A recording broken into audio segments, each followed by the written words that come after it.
Masih inget gak kalimat ini di penutup postingan sebelumnya? Dunia gak selalu adil buat domba. Dunia juga gak aman karena penuh dengan serigala dan keledai. By the way, itu baru setengah cerita loh. Machiavelli ngajarin untuk jadi singa dan rubah sekaligus.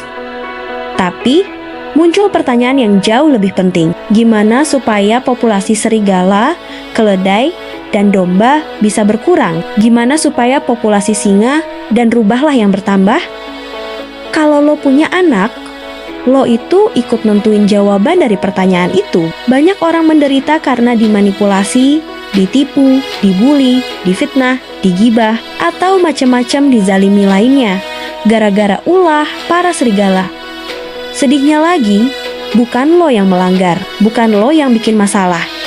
Tapi kok lo ikut kena susahnya? Rasanya hukum sebab akibat jadi kebolak-balik. Lo udah nyetir bener, kena tabrak pengendara ugal-ugalan. Ya, gara-gara ulah si keledai itulah.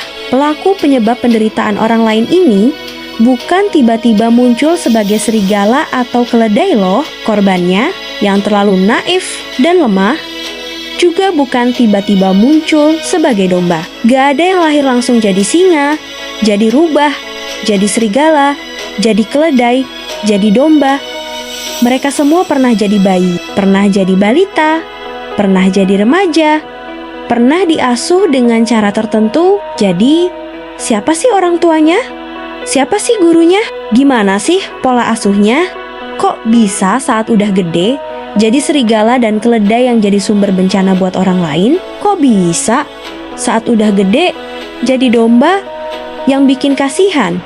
Karena selalu jadi korban, Aristoteles bilang, "We are what we repeatedly do." Excellence, then, is not an act, but a habit. Karakter lo dibentuk oleh apa yang lo lakukan berulang-ulang, yang diizinkan orang tua lo, yang dibiarkan lingkungan lo, sampai perbuatan itu jadi kebiasaan dan terasa normal, meski itu keburukan sekalipun. Tapi juga jangan lupa, singa dan rubah bisa jadi serigala. Kekuatan bisa tergelincir jadi penindasan.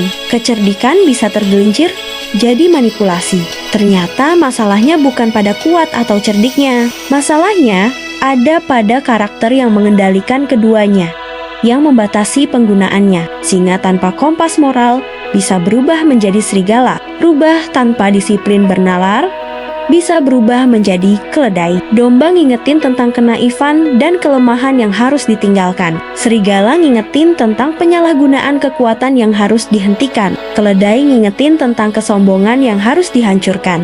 Singa ngingetin pentingnya bangun kekuatan untuk melindungi kebaikan dan mengubah keadaan. Rubah ngingetin perlunya jadi cerdik untuk gak kena jebakan serigala dan jauh-jauh dari bodoh dan cerobohnya keledai. Kalau lo punya anak, manusia seperti apa yang sedang lo persiapkan untuk lo lepaskan ke dunia? Gimana dengan diri lo sendiri? Manusia seperti apa yang sedang lo bentuk dari diri lo? Tampak indah, tapi retak.